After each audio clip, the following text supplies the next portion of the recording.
So this is going to be the first stage of a thought. And these videos are this is going to be video 8 of a series that I have realized how I'm going to get to a perfect blend of happiness and resistance that will give me a perfect life of bliss.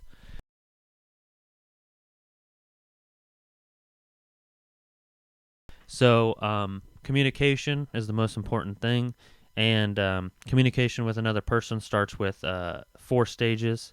And the first stage of those 4 is the thought, what you're thinking. Why are you thinking it, and how, and why do you think that you need to incorporate it into another person's state of mind? So, a lot of times, you'll sit there and try to think about how you can help another person in their life. So maybe you want to communicate a thought like that.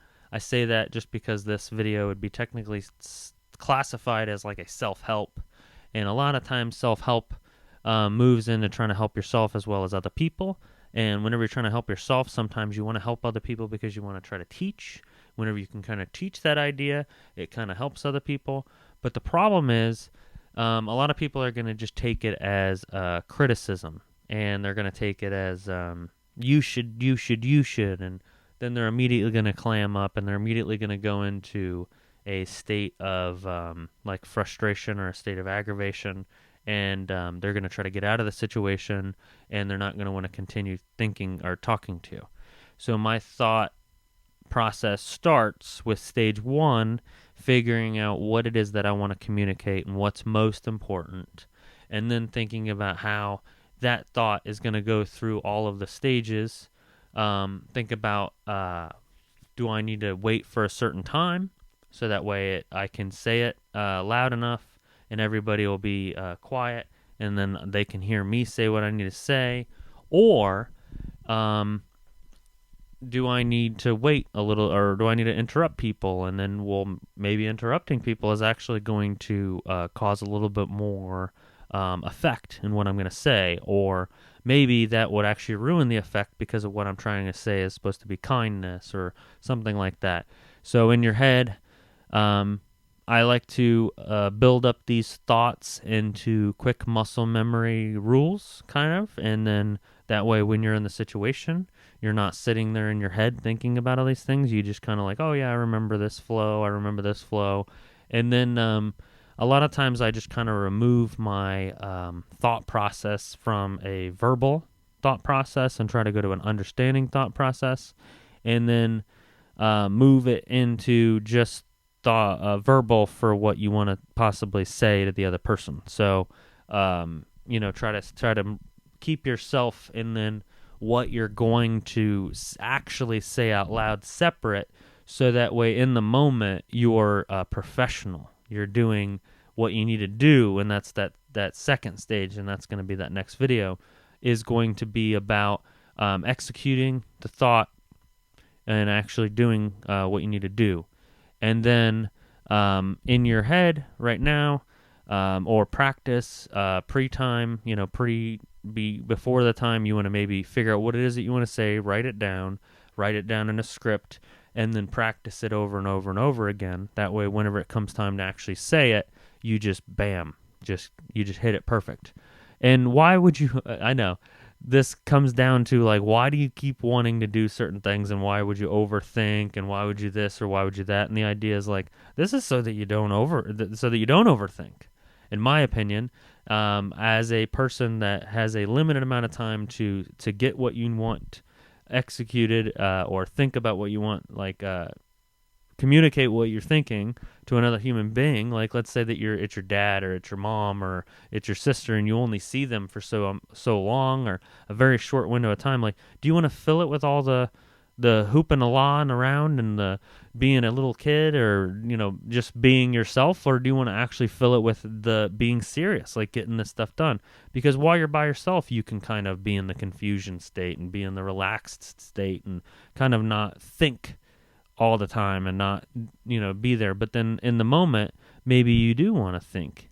But then there's a certain point where you want to balance everything, right? And that would just be a perfect blend of you trying to be happy with the situation around them. Because if you're happy, they're going to be happy. If you're smiling, they're going to be smiling. And then if they are happy, they're going to want to spend time with you again. So trying to think about your audience is very important whenever you're thinking about the first stage of this thought where you're wanting to communicate it to the other person. Think about how they perceive the world and how they are thinking about things, because maybe once they think about it, they're going to be like, oh my goodness, and then maybe they're going to next react a way that's going to, cause this. So think about in the past, oh man, they've reacted this way or they've reacted that way. And that could be an indicator of how they're going to act in the future. And keep in mind that if somebody doesn't do what they've done in the past several times, maybe they're growing. Maybe they're never going to do it again, or maybe they've done it. They're going to do it again, but they're only going to do it again when they're in that state of confusion. Now they're not going to do it when they're in a full state of consciousness. So if you think about somebody's happy, sad, upset, what kind of confusion are they in? What kind of sadness are they in? Or what kind of happiness are they in? Are they focusing on what you're talking about? Maybe they're so happy that they're not even paying attention. So before I speak, before I do anything, maybe you want to put out a small, little, tiny word, or maybe you want to say something small, so that way they don't receive it and then blow off half of it, or only hear it because they're so excited, and maybe they just react in a negative way that you don't think of. So a lot of times before I even say something, I think about how could I get offended if somebody was negative to that. But I don't do that very often, and sometimes it just ends up being after the fact that I'm like, why am I feeling this way? Oh yeah, because they just said this or they just said that, and it was just a simple, and it's this extreme, and I'm like, why does it have to be so? So a lot of times you expect, before you say something, them to be happy or excited or something that would make you feel validity and make you feel what you need to. But you should just look at it as, how can I benefit that other person? And if I benefit that other person, they're going to want to benefit me. And if they don't want to benefit me, then they don't want to. But at least I'm not like making them do something. And in the long run, you kind of are making them do something, but at least they want to do something. And at least it's by the natural flow of energy, and you're not sitting there commanding something to happen, and you're just understanding it, and then you're working with it, and you're letting it flow with you naturally. Because a lot of times whenever you force something, you think it's working, but it's only working because you're constantly tweaking it, and you're constantly tweaking it, and one day it's just going to blow up in your face. But if you're constant working with a perfect balance, and we're making it work on a level that is always going to work, then you can repeat that over and over again. So the way you talk, the way that you say something, if you're noticing somebody's responding a certain way, or a group of people are responding a certain way, maybe you can keep doing that. Maybe that's the thought process that you need to keep going, and that's the thought process that's going to bring you the most results in the person to understand what that is that you're trying to say.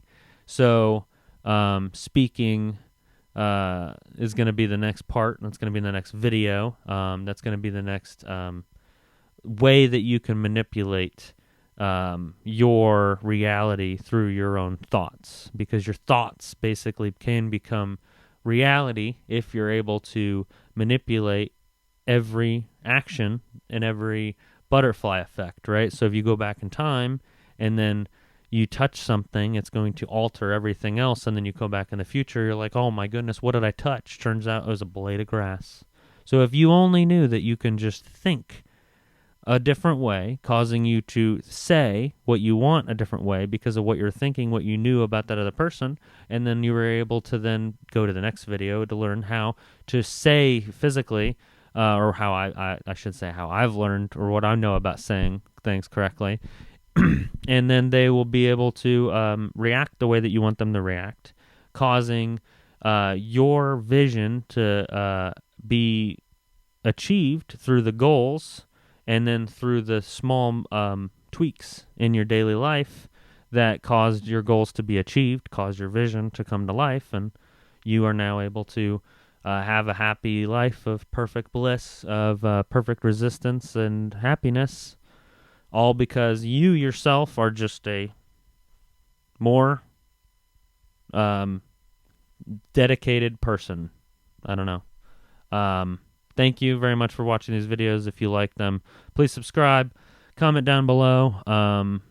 If you don't like them, comment down below, and then also turn on notification bells so that you can comment what you like and don't like on every other video. And thank you. Thank you very much. The next video, like I said, down below or up here, over here. Start at 0 if you want, because that's where everything starts. And thank you very much. Have a good day.